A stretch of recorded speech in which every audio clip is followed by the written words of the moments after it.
Welcome to the Launch Society podcast, your blueprint for creating, marketing, and scaling your successful online business.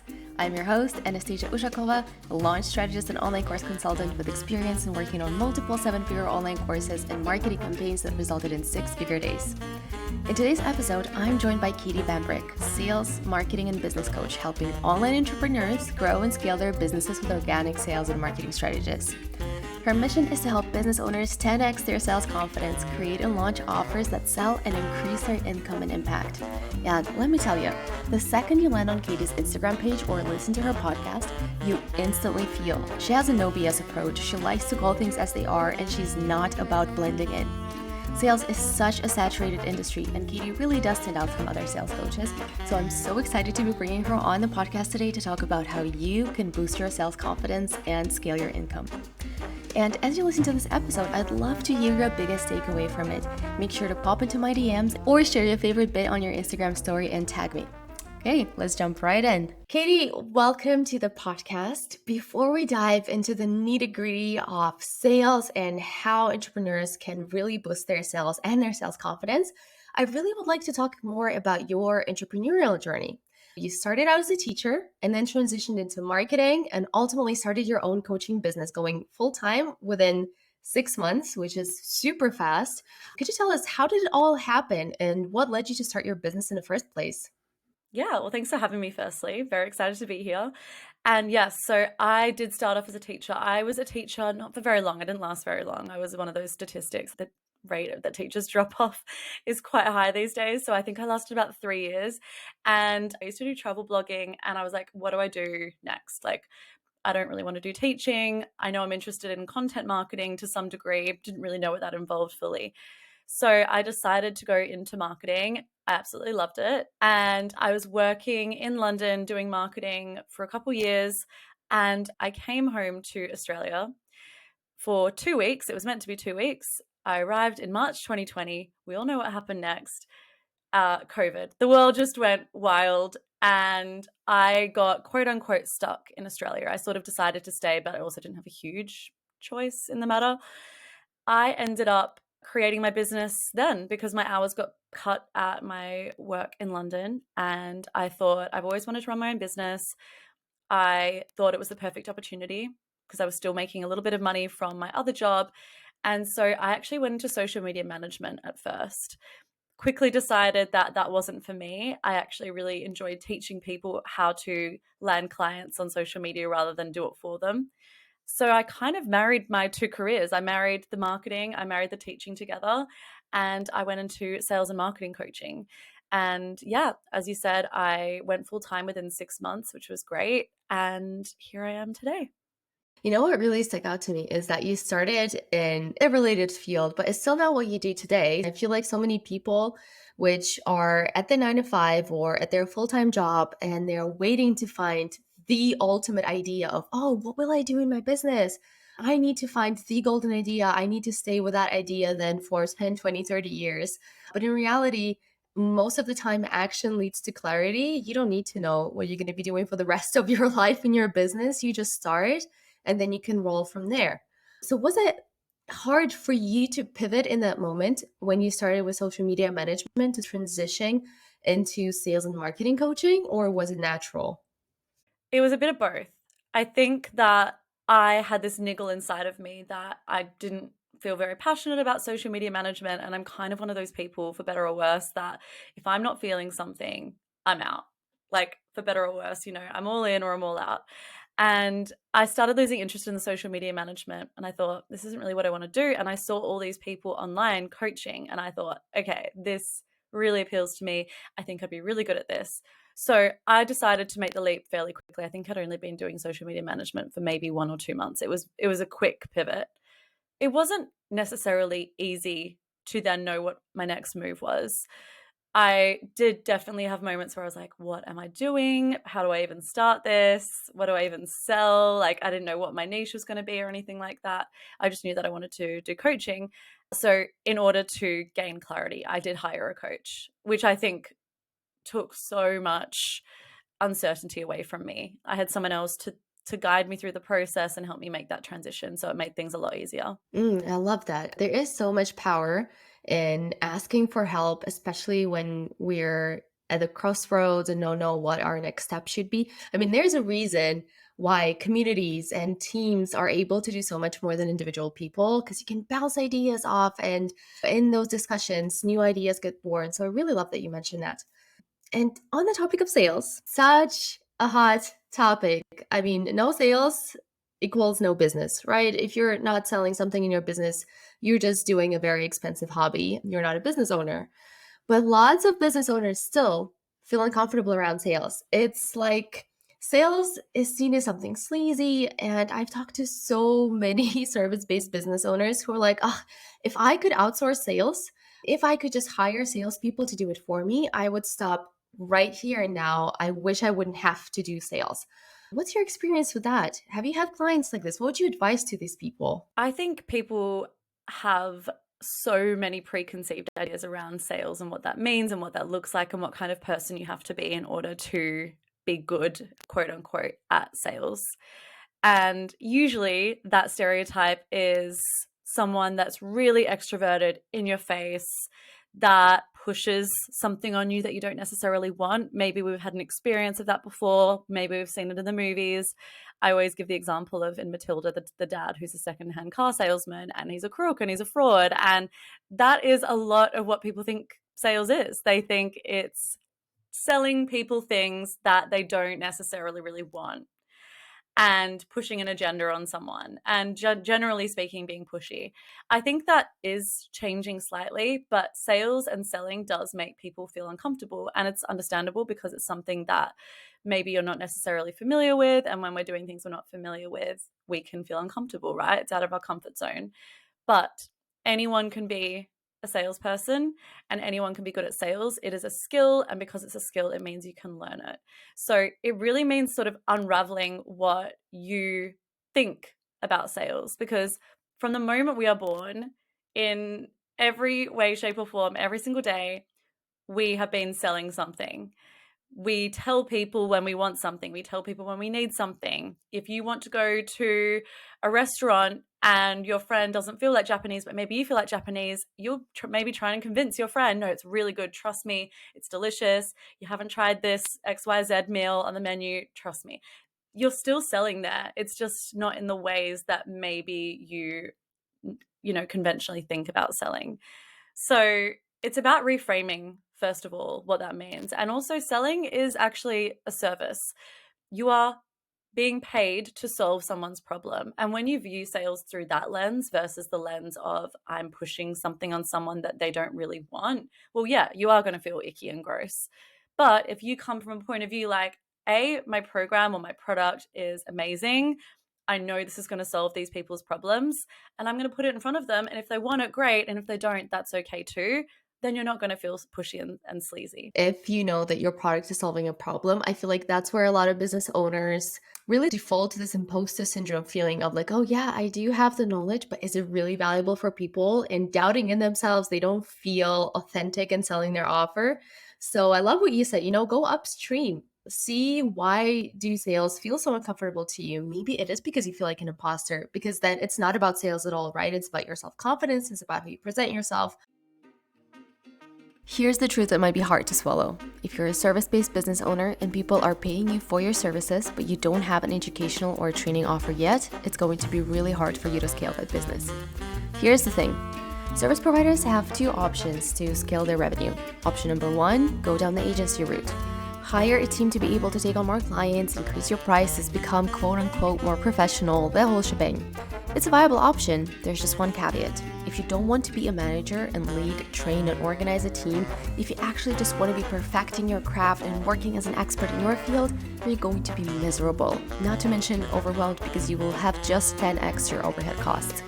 But there's also option number two, which is to productize your knowledge and turn your existing skills that people are already paying you for into an online course, a product you can create once and sell over and over and over again without actively doing client work, aka creating a scalable passive-ish revenue stream. Now, if option number two sounds interesting, you should definitely check out my free training where I'll walk you through the step-by-step process of creating and launching your very own profitable online course. I can't wait to see you there, and let's jump right into this episode. One thing you mentioned as well is that just like any skill, it can be trained. So for people listening to this who are like, okay, I need to train my sales skills. If anyone can learn it, I'm in it, I want it. How would you go exactly about training your sales skills? Yeah, that's a good question, because I think a lot of people are like, where the hell do I even begin when it comes to selling? The first thing I say, and one of the, again, something that is not really understood about being good at sales, is the best salespeople are the best listeners. Listen to your audience. What do they want? What are they struggling with? If you're unsure, go and do some market research. Actually get on the phone with people or meet them face to face if that's possible for you, and talk to them. What do you want to see from someone like me if you're a fitness trainer? What kinds of things have you tried before that haven't worked for you? What would you want to see inside a program if the result was X? Or what result would you want to get if you were part of a 12-week fitness program? Asking people these questions, and then in your content, and I'm mainly work online on Instagram. So say if you're on Instagram and you're promoting your program, talk about those issues that those people have told you they have. And the best way to get better at sales, if you can afford to, I would recommend actually hiring someone to teach you or doing a course about it to teach you. If that's not possible, then practice and find people whose sales styles you like, who you watch and you're like, oh, they sell so effortlessly. And think about ways that you can take inspiration from that and potentially emulate that in some way. Just take notice of the ways that they're talking about their offers. Chances are they are repeating the same message again and again and again. They're just telling it in a different way. And that's the other thing as well. I think a lot of people are like, I feel repetitive. And I'm like, good, you should feel repetitive when you sell, because you should be repeatedly telling your audience the same message. You're just delivering that message in a different way. So the best way to learn sales is by listening to your audience, but also getting better at speaking about your offers in a more creative way, looking for inspiration from other people who you actually really like their selling style, and practicing most of all. Especially the part where you said hire a coach or do a course on selling. I feel like a lot of people start out with, oh, let me DIY as much as I can. But in reality, paying to download somebody else's knowledge and skills is such a crazy shortcut. I think this is the most underrated shortcut in business. Instead of blindly trying to figure out on your own, you can save yourself so much time. And when you mentioned as well, find someone whose sales style you like. There's so many ways to do sales and business in general and marketing and actually pretty much anything in life. There's not a right or wrong way necessarily. Even in content space, there are people like Gary Vee who are like, oh, ambush your audience in every single channel where you can find them and do as much content as possible. And then there are people who post one YouTube video every half a year. Both are successful, but in a different way. So I feel like there's a way to make anything work for you. There are different ways around it, but I love that you mentioned that. Filling your blind spots is so important. If you know that you have an area of weakness, and in order to make your business a success, you need to work on that thing, go and teach yourself, whether that is by investing in a coach, which I know can be an investment. If that's not possible for you, we live in the age of information. Google it. Like, there's so much free information online. Like, listen to this podcast, like go and just learn as much as you can, become an expert on that topic and practice. And that is really the key to nailing any skill. Absolutely. So for people who are like, okay, I want to practice, but they're like, oh, a little bit terrified because they're not sure that they can bring in the sales consistently. What would you say? What are some of the key ingredients or key components for businesses to be able to bring in consistent sales where it's not like feast or famine every month? Yeah, well, firstly, I would say it can take time. So patience is key. I think if you start your business and you're like, right, it needs to be 10K month straight away, well, okay, it might happen for you, but you will be a very, very, very, very small minority. It takes a while to build up that recurring revenue. So one thing I would say is to start creating a diversified product suite. If I'm using my own product suite, for example, I have a combination, and keeping in mind, I've done this for a few years now. So I've built up courses, I've got passive courses, I've got group coaching programs, I do paid masterclasses, I've also got one-on-one coaching. There are many ways that people can work with me. And I do payment plans so people can, pay me over a period of time, which means that I know that I've got recurring revenue coming in. I'm not starting every month, starting from zero. That would be so stressful. I see people do this and it's just not the way to go. And you want to create a product suite as well that creates a customer journey. It's easier to sell to people that you've already sold to, that have already worked with you, that have had a good experience with you, hopefully, and that want to work with you and continue to learn from you. So that means creating offers that naturally lead into one another. So, for example, I've got a self-paced program that's all about selling on stories. People that buy that normally end up graduating from that program and they go and buy my group coaching program, which is all about selling and marketing in your business in general. So it goes deeper. And then from there, they might go and sign on to my one-on-one coaching. So instead of me going out and finding brand new people every single month, I've got people that are on a journey throughout my product suite that continue to want to work with me. So doing things like that is key. I would also say visibility is so important. Getting yourself out there, creating lots of content. In this day and age, I believe you need to be creating a lot of content. I don't mean go on to every single platform possible and try and make a million YouTube videos or be on TikTok and post 10 times a day if that's not sustainable for you. Choose platforms where you know your ideal client is hanging out, create content on there, do collaborations with people just like we're doing, get visible, build up an audience, and practice selling. Get in the habit of selling regularly. If you can sell every day, and by selling every day, I just mean speaking about your offers every day. I tend to speak about my offers every day and sell every other day when I'm not in launching periods because I don't want to always be doing a hard direct sell every day. But I'm building up that product awareness, and that consistency pays off over time. You know, when you do these small things every single day, it will add up and you'll start to see sales become more consistent. You'll build trust with your audience. And when you build trust with your audience and show up when you say you're going to show up, deliver great value, you know, give them great content and provide a great customer experience, that's when you're going to get a good name for yourself, build that trust with your audience, and they'll want to buy from you.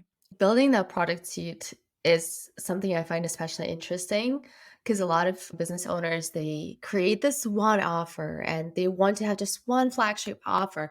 And they honestly almost all of the time at a loss for what can I possibly offer my audience next? And this really comes back to the other point you mentioned of really get to know your target audience.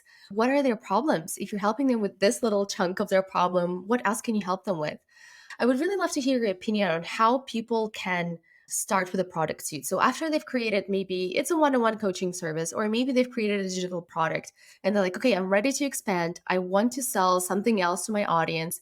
How can they start planning that so that it's actually successful? Well, first off, I would say validate it with your audience first. So go out and do market research. You might have an idea in your head and you're like, oh, I think this could be quite good, but I need to go out and see if people actually want this, if this is actually going to solve a problem that they're aware of. We don't want to be convincing people that they need something. Even if they do need it, it's going to be a very hard sell if people don't realize that they need it. And you can do this through your content, but it can be harder, let's be honest, right? So I would say go out and validate your ideas with market research, but I would also say take a look at your product suite, get a bird's eye view on it and be like, right, what are some gaps in it? So say if you've got an offer that is really, you know, maybe it's a self-paced program that's £127, and then you've got a high ticket one-on-one coaching program that's £2,000. Well, there's a massive gap in the middle of your product suite that needs to be filled. What about the people that want something more in the mid-range? That would be where I would start, right? So maybe that would be a group coaching program or a mini mind or anything like a shorter term course that people could do. So have a look at your product suite and be like, right, what are the gaps?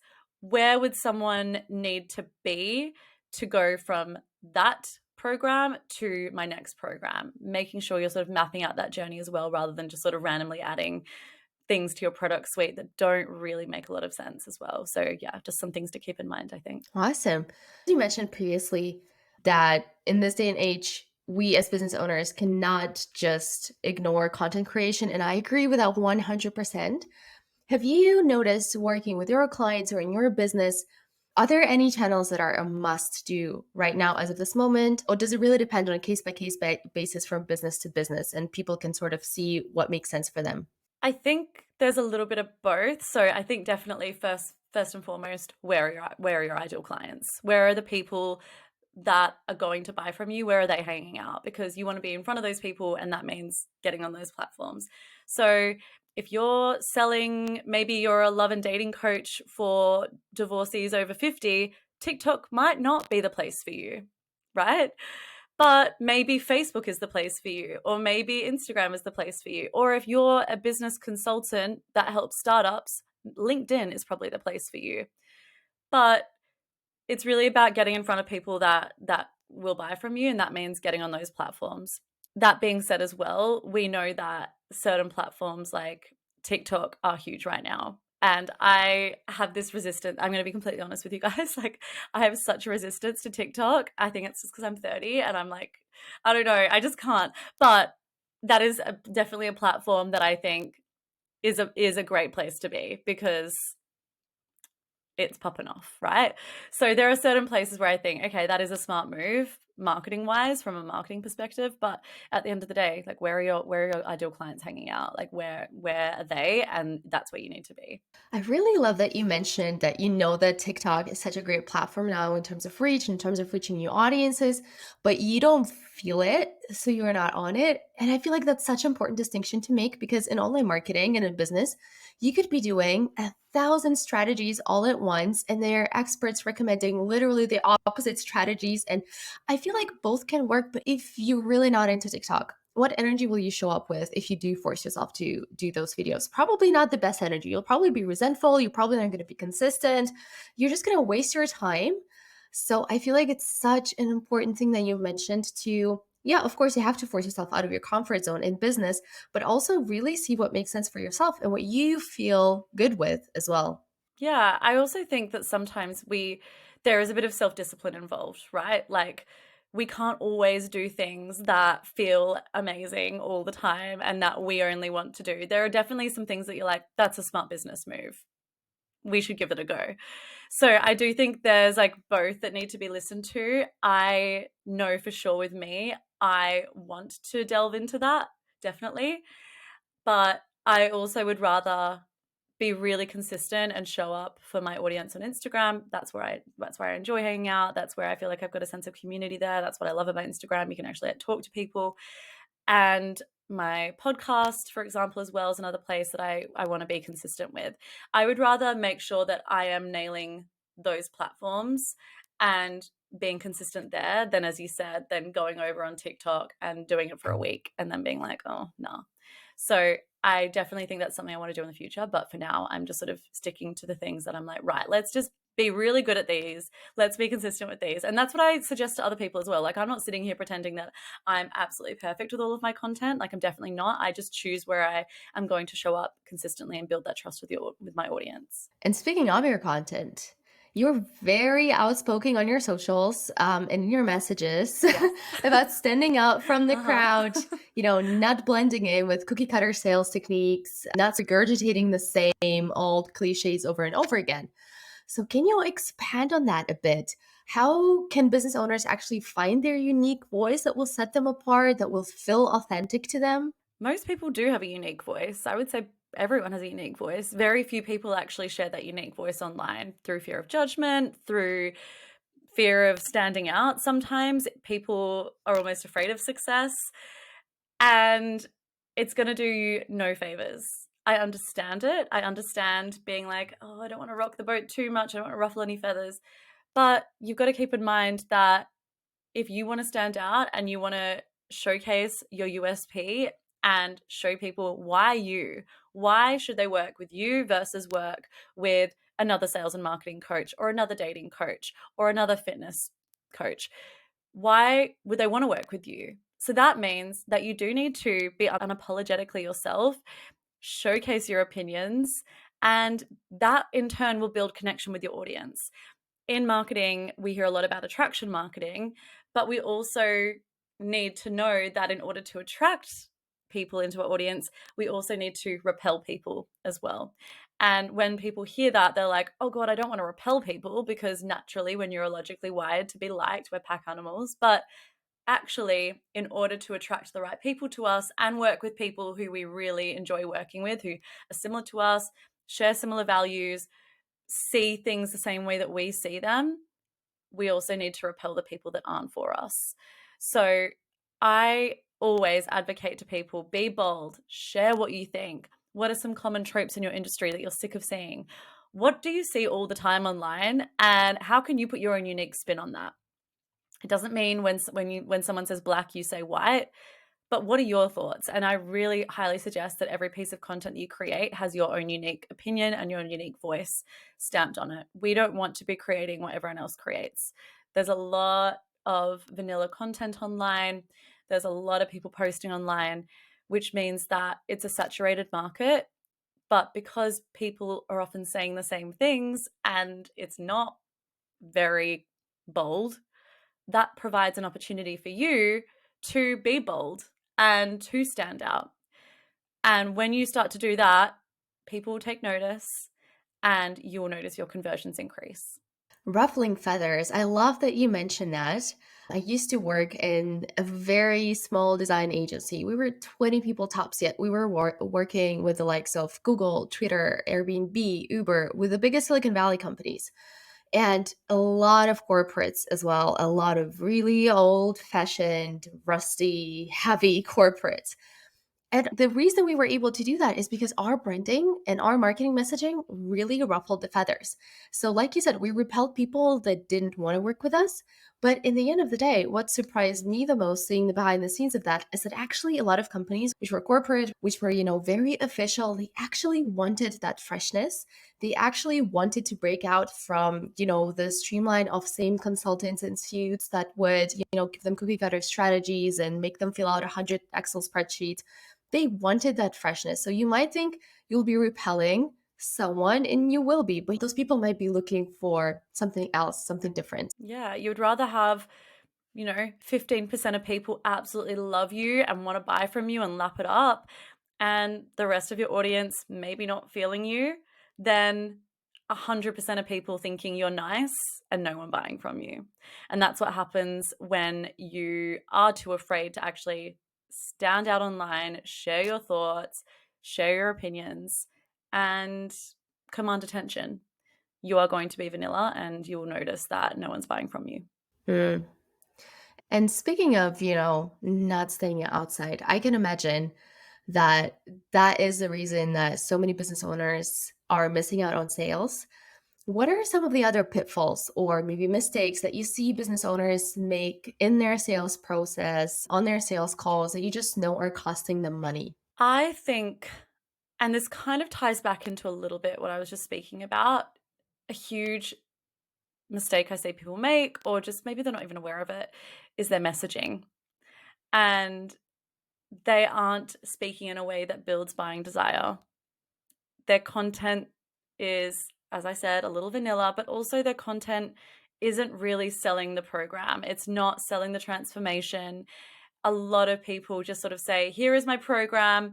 This is what it's going to do for you. But they're not doing it in a way that activates their audience, and they're not doing it in a way that actually builds any kind of buying desire or emotion for that person to buy from them. That's the number one mistake I see, because that is so simple to fix as well. And people often come to me and they're like, I think my messaging's good. I just don't know why, but like no one's buying from me. And I look at their Instagram and straight away I'm like, your messaging's not that good. Like, the reason why people aren't buying from you is because it's not selling. Whatever you're saying is not selling. So I would say definitely that is one of them. And because the messaging's not that great, there is a lack of authority and leadership, which means that there is a lack of trust. So I've also spoken to quite a few people that they'll get on a sales call. They'll be like, I book sales calls, okay, and I just keep getting, I'll think about it, or I get ghosted. And I always think that means there is a lack of trust. They don't necessarily believe that when they give you their money and buy your program, that they're going to see the result that they want to see. And that doesn't mean you're a bad person at all. It just means that they're not convinced. They're not completely convinced, because if they were, if they knew with 100% certainty that they were going to see that result, they would buy from you. They wouldn't go, oh, I'll think about it. I'll think about it. So that comes down to a lack of trust in your audience. So I definitely think if you're finding that you're not converting right now, look at your content, look at your messaging. Sometimes the program is wrong as well. I mean, there's so many. It's very hard for me to actually say like this is the specific issue when I can't look at someone's specific business. But if we're going to generalize, these tend to be the issues that I see straight away. I always like sales copy, messaging, is a huge one that when it's fixed is like a game changer. Love it. Love it. Katie, thank you so much for this talk. I've really, really enjoyed it. For the people listening to this who want to continue learning from you, how do you help your clients and where can podcast listeners find you online? Yeah, thank you so much for having me. I've really enjoyed this. So the best place to find me online is over on Instagram. As you probably guessed, I mentioned Instagram about 10 times. It's where I'm working for them. It is at Katie Bambrick Coaching. You can find me there. And rather than me like listing out all the ways you can work with me, if you want to come and connect with me over there and you do want help with sales and marketing, just shoot me a message. Would love to connect with you and I can see where I could best help you. Awesome. Thank you so much. Thank you.